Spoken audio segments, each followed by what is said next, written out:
What's up, everybody? It's Chris with chrisbello.com, and I just wanted to briefly give you an update of what's going on.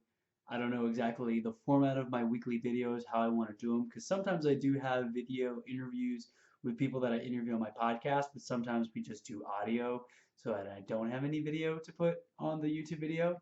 So I kind of go off the fly, but yeah, I'm just coming at you today, give you a quick update. I interviewed Joseph Woodbury, the CEO of Neighbor.com, and I thought it was really crazy whenever I came across that opportunity to interview him because I remember a friend presenting some business idea or something to me about possibly having some app where you can hire people, pay for movers. Because right now, moving, you have to call moving companies, they give you quotes, it takes a little bit of time to hear back from them or whatever to get a slot scheduled. So we were thinking of being like the Airbnb of moving.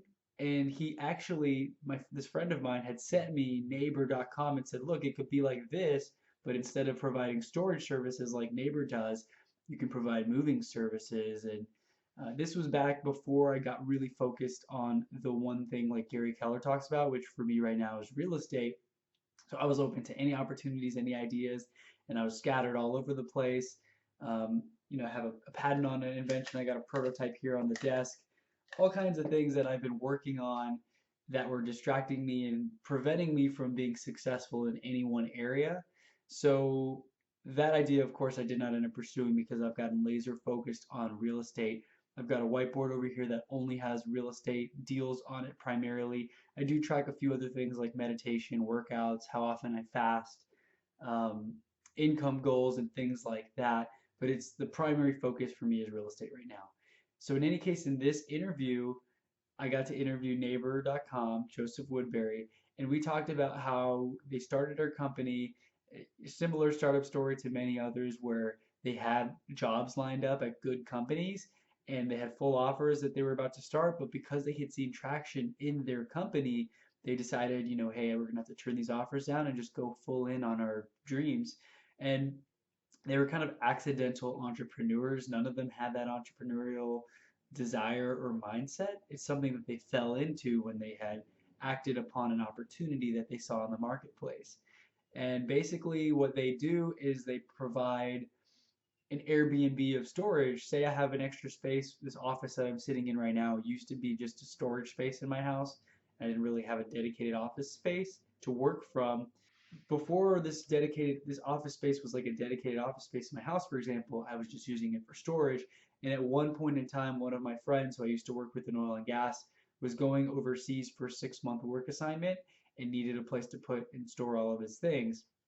So this room ended up being that storage space. And we coordinated that just because he knew me. He asked if I had extra space, and then he would just pay me on Venmo once a month. And I was probably not even charging enough, like 70 bucks a month or 75 bucks a month. He was basically taking up the entire room, floor to ceilings. Boxes were stacked up super high.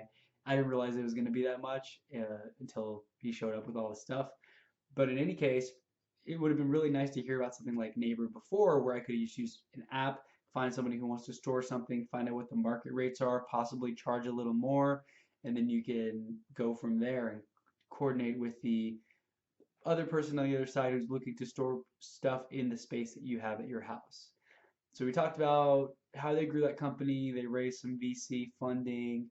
They've mainly grown that through organic word of mouth referrals, which is the best type of marketing, obviously, because like if I love something and I love it so much that I share about it and I post about it for free, then that's like the best marketing because people can tell that I'm not benefiting from sharing something. I'm just sharing it because I genuinely love it and I'm a raving fan or whatever the case may be. And that goes much further than seeing a Facebook ad or a YouTube ad, which is like disruptive marketing where you're about to try to watch a video and this thing just pops up in front of you, you're forced to watch. I personally have never fallen, I don't think, for any advertisement that has like annoyed me or like on Hulu when I see ads, it just pisses me off because I'm like too cheap to pay for the premium and not have the ads, but at the same time I like am annoyed whenever I have to watch them. So that's kind of the dilemma that I have to face and deal with. Word of mouth referral marketing is just so awesome because it comes up in conversation. It's not really forced. It's not like an affiliate marketing or like a MLM type thing where someone's trying to hard sell you on using something. It's really genuine. Like if someone's moving or they have extra space in their room or they're complaining about mortgage payments, for example, you can recommend something like that you've had a good experience with. Like, hey, try Neighbor. You can make money off of storage that you already have space in your house, just sitting there idle, put it to use and make some money off of it. So that is this week's interview podcast or podcast interview. I recommend you go check it out. I'll put the link below in this episode. And yeah, that's it. I've got a closing, hopefully, for real estate that I'm trying to get set up this afternoon. It was pushed from last week. That seems to be the case, that stuff never closes on time. So uh, I was like, when can you close? He's like, oh, tomorrow or today or tomorrow. And I was like, what time today works for you? Because I'm trying to get that paycheck, right? Or that commission check.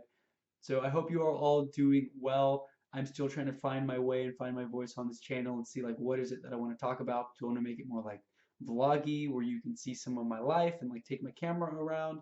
Or do I just want to be clear cut, straight to the point, talk about the topic at hand? I am figuring it out. But if you have any concerns, comments, questions, please post them below. I love to know what you think. Although my YouTube audience is super small right now, if anyone is out there listening and cares and you like my content, please, please, please give me feedback because I'm always looking to improve. With that being said, I'm signing off. Thanks so much for watching and for listening, and I will see you on the next episode of The Chris Bello Show. That sounds cool. I usually say the Entrepreneur Motivation Podcast, but technically this isn't it. So in any case, I'll talk to you next week. Peace. Yeah.